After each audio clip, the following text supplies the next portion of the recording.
जब प्रबल जोशी 4 दिनों तक न वापस आए न ही उनका कोई फोन आया तो उनके घर वालों को बहुत चिंता हुई।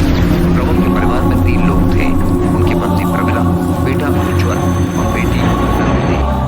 उन लोगों ने प्रबल के नंबर पर कई बार कॉल भी लगाया पर वो बराबर बंद आ रहा था। तब उज्जवल अपनी माँ से बोला, माँ मैं पापा को देखने जाता हूँ कि वो अब तक क्यों नहीं आए। मुझे तो लगता है सौदा नहीं बटा उनका, या किसी ने अड़ंगा डाला होगा बेचने में। प्रमिला चिंतित स्वर में बोली, वही तो मैं देखता हूँ जाके। ठीक है पर तू अकेले मत जाना। प्रमिला को चिंता हुई, मैं सुदेश और राज को साथ ले लूंगा। सुदेश और राज उज्जवल के कॉलेज के दोस्त थे, तीनों हमेशा साथ साथ रहते, कहीं भी जाना हो साथ ही जाते।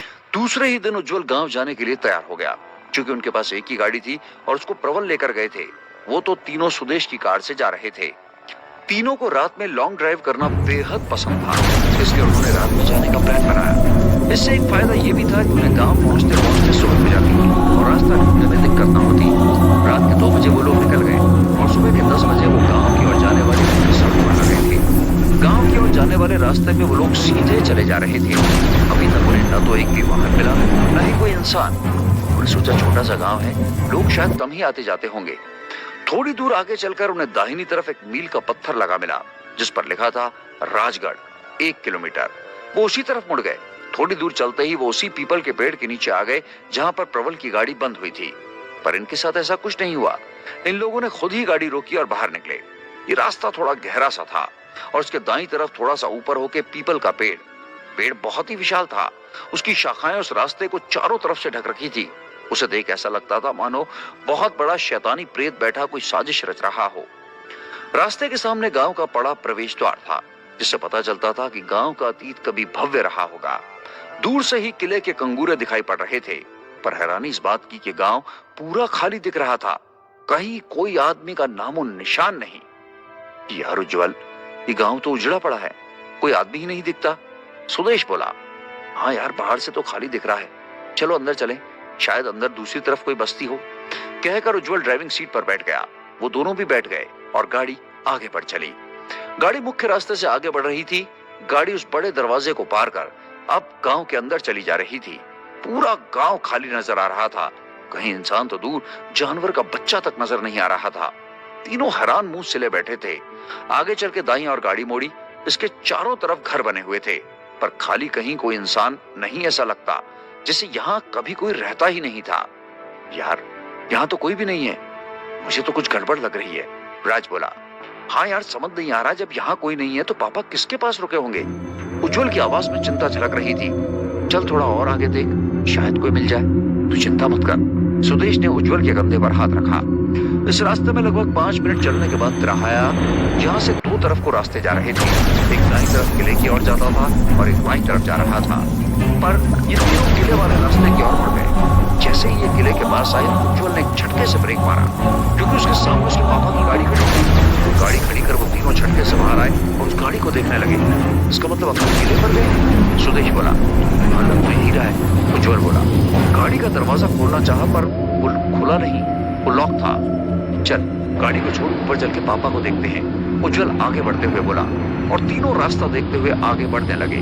वो तीनों उसी सुरंग वाले रास्ते से होते हुए ऊपर आ गए और आश्चर्य, यहाँ भी कोई नहीं था। ऊपर जाके दरवाजे के दाईं ओर काफी लंबा चौड़ा चबूतरा बना हुआ था और दाईं और आगे महल की तरफ जाने के लिए एक रास्ता था और उस रास्ते और चबूतरे के ठीक सामने खाली जगह पड़ी थी जो कभी बाग पर अब झाड़ झनाट थे। तीनों बाईं ओर के रास्ते पर दरवाजे पर आ गए। कुछ गड़बड़ है इस गांव में, अभी तक एक आदमी नाम की चिड़िया नहीं मिली। सुदेश सशंकित सा बोला, अबे ऐसे बोल, आदमी और चिड़िया नहीं मिली। राज हंस के कहने लगा, हाँ तुम सही कह रहे हो।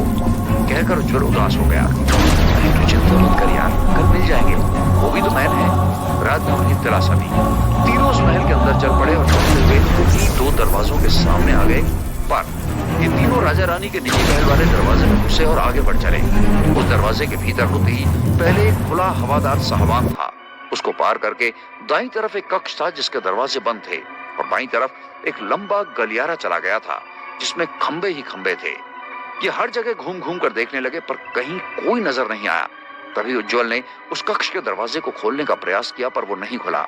अब तीनों मिलकर जोर लगाने लगे पर दरवाजा टस से मस ना हुआ।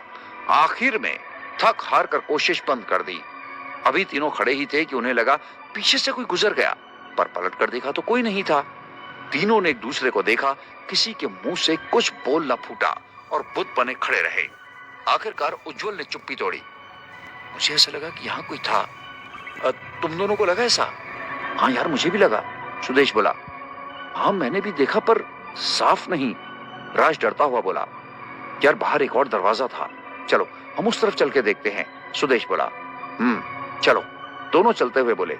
तीनों बाहर निकल वहां से उस दूसरे दरवाजे में घुस गए, जहां सामने घुसते ही बड़ा सा आंगन और चारों तरफ कमरे बने थे। इन्हीं में से एक कमरे में प्रबल ने रात काटी थी। तीनों चारों तरफ घूम घूम के देखने लगे, पर उन्हें कुछ न दिखा। तभी एक कमरे के दरवाजे पर उज्जवल ठिठक गया, क्योंकि उधर उसके पापा का फोन पड़ा था।